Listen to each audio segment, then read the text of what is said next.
स्वातंत्र भाव नरका दम में बैठो चाहे कर सकता है, शासन की कौन मिसाल पाप विधि की लिपि पर कर सकता है। विनायक दामोदर सावरकर, स्वतंत्र वीर सावरकर केवल नाम नहीं, एक प्रेरणा पुंज है जो आज भी देशभक्ति के पथ पर चलने वाले मतवालों के लिए जितने प्रासंगिक है उतने ही प्रेरणादायी भी। तो आइए सावरकर के जीवन की कुछ झलकियां देखते हैं।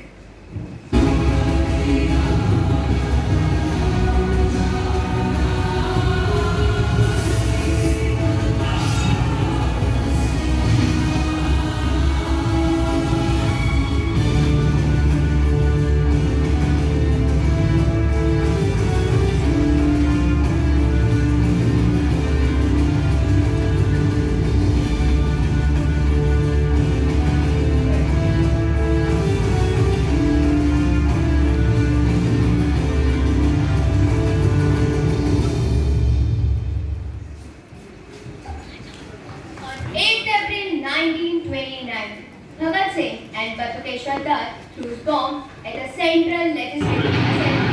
At them, none of the men fled or tried to evade arrest. Their motive was not to kill or injure people, but to make the deaf hear.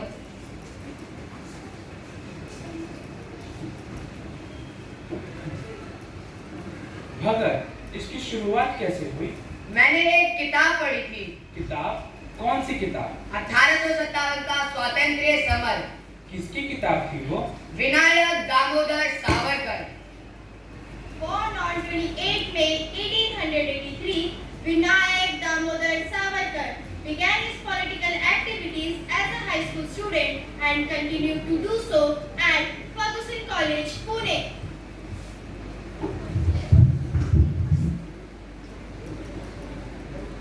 Fergusson College is an ideal college known for its ideal students. So, thought-provoking my student, you were given admission as a student, not an activist. What is the definition of a student, sir? What do you mean? A student is one who seeks the real meaning of knowledge, understands the truth, and that's what I am doing. And I am describing it to others the way I see it, along with scoring good marks in the exam. I thought you would call me an ideal student. Vinayak, ideal student attend classes. Why did you attend the history class? I did not attend the history class as the teacher was narrating about the history of the British king and not the story of my motherland. In the year 1904, he and his brother founded a secret society called Abhinav Bharat Society.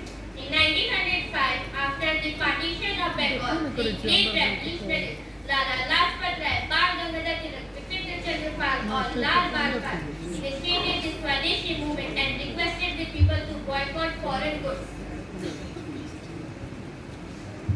धर्म, जाति और व्यक्तिगत हितों से ऊपर उठकर हम सबको एक होकर राष्ट्र के बारे में सोचना होगा। आज मैं लाला लाजपत राय स्वदेशी आंदोलन यानी भारत में बने वस्तुओं की क्रांति की घोषणा करता हूँ। आइए हम सब एक साथ होकर इन विदेशी वस्तुओं का बहिष्कार करें, तभी जाकर हमारे स्वराज्य की बात इन अंग्रेजों तक पहुँचेगी। स्वराज्य मेरा जनसिद्ध अधिकार है और मैं इसे लेकर आऊंगा। Vande Mataram! Vande Mataram! After this, Savarkar went to United Kingdom for his law studies. He met many Indian revolutionaries in Shyamji Verma's house, which was a heaven for Indians in London. Hello Savarkar, I am Shyamji Krishna Verma. Welcome to the home of revolution, Vinayak. Tilak had all praises for you. I have some friends from Abhinav Bharat here. Stop being so formal, Shyamji. You are intimidating the lad. I am Bhikaji Kama. You can call me the macho of this place. How was your journey, Vinayak? It was fine. Let me introduce you. This is Esa Rana and this is Hardyal Pandura. This is Mahadev Bapat. This is Parmanand MPT Acharya. Savarkar, आपके अभिनव भारत के बारे में हमने बहुत सुना है।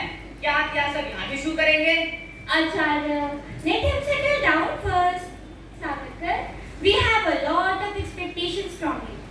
Bringer of hope or doom. Beat our flamboyant revolutionary, Madan Lal Dhingra. Please, listen from it. Yes, he has to. You can get out.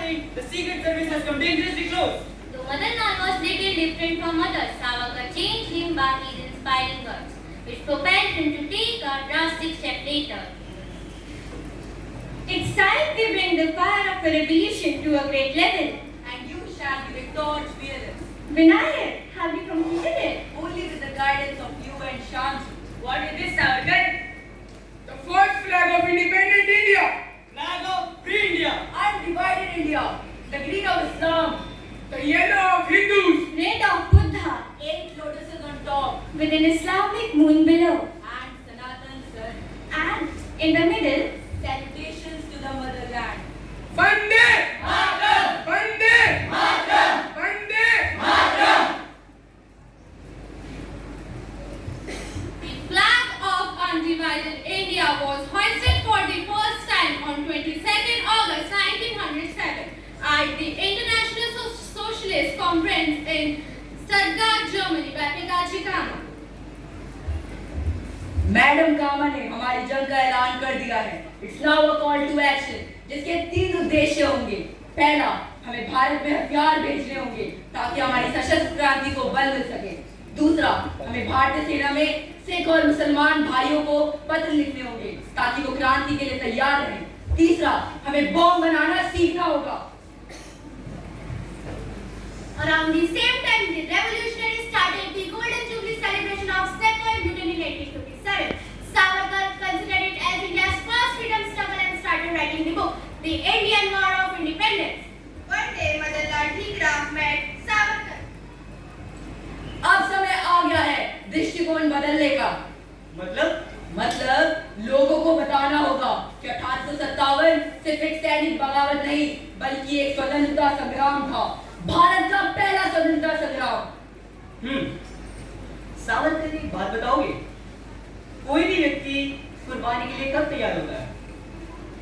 जब भी वह व्यक्ति अपने विवेक से दृढ़ संकल्प ले ले तो वो हर प्रकार की कुर्बानी के लिए तैयार हो जाता है। गर्जन वाहिनी, तेरी मौत आ रही है। तैयार है, तेरी मौत आ रही है। Madanlal Dhigram assassinated Curzon Wali and was sentenced to death and hanged on 17th August 1909. In 1910, Savarkar was arrested in London and was being sent to India by ship. On the way, he tried to flee, but he was rearrested and deported to Kalapani on 4 July 1911 for lifetime imprisonment of 50 years.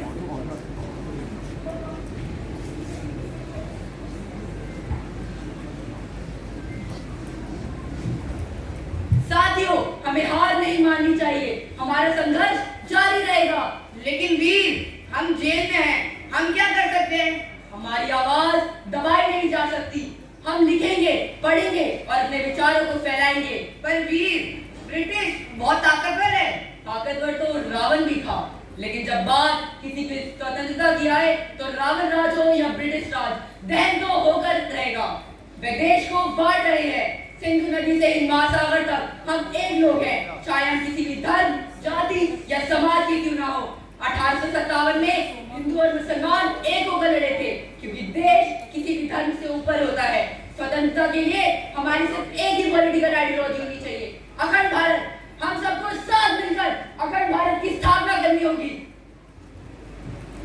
साल 1924 में सावरकर को पुणे की Yamuna jail से 2 शर्तों के आधार पर छोड़ा गया था। एक, वह राजनीतिक गतिविधियों में हिस्सा नहीं लेंगे और दूसरा, रत्नागिरी के जिला कलेक्टर की अनुमति लिए बिना जिले से बाहर नहीं जाएंगे। वहीं एक दिन गांधी जी सावरकर से मिलने आते हैं। जैसे हो मित्र, जैसे पिंजरे में शेर होता है। माफ करना विनायक, मैं आपसे मिलने पहले नहीं आ सका। सभा के सिलसिले में मैं रत्नागिरी आया हुआ था, तो सोचा चलते चलते आपसे भी मिल लूं। आपने जो मेरे और बाबूराव के लिए लेख लिखे, मदद की, हम सब आपके बहुत आभारी हैं। मित्र, यदि आप जैसा बुद्धिमान क्रांतिकारी प्रोविजनल गवर्नमेंट का हिस्सा बनेगा तो हमारे देश के हित में होगा। मैं भी देश के हित को सर्वोपरि मानता हूँ। आज तो मैं आपसे हरिजनों के बारे में बात करने आया हूँ। कौन हरिजन? क्या आप और मैं हरि के जन नहीं है? हमें भारतीयों को जात पात में नहीं बांटना चाहिए। यही तो पूछना था, क्या विचार है आपके इस विषय में? अंतर जातीय विवाह शुरू कीजिए, 4 पीढ़ियों में सब भूल जाएंगे कि कौन किस जाति का है और एक होकर सिर्फ भारतीय रह जाएंगे। आपने हरिजनों के उत्थान के लिए जो कार्य किया है वे सराहनीय है मित्र। चलिए अब मैं चलता हूँ, मेरी अगली सभा का समय हो गया है। जल्द मिलेंगे मेरे क्रांतिकारी मित्र। अहिंसा परमो धर्म। 1 फरवरी 1967 को सावरकर ने दबाव, भोजन और पानी का त्याग कर दिया, जिसे उन्होंने आत्मार्पण यानी मृत्यु तक उपवास कहा। सावरकर का मानना था कि जब किसी के जीवन का उद्देश्य समाप्त हो जाता है और समाज की सेवा करने की क्षमता नहीं रह जाती, तो मृत्यु का इंतजार करने की बजाय जीवन को समाप्त कर लेना बेहतर होता है। इस तरह भारत माता के वीर सपूत विनायक दामोदर सावरकर ने 26 फरवरी 1967 को अपना शरीर त्याग कर इस संसार से विदा ले लिया। हम सभी वीर सावरकर को भावपूर्ण श्रद्धा सुमन अर्पित करते हैं।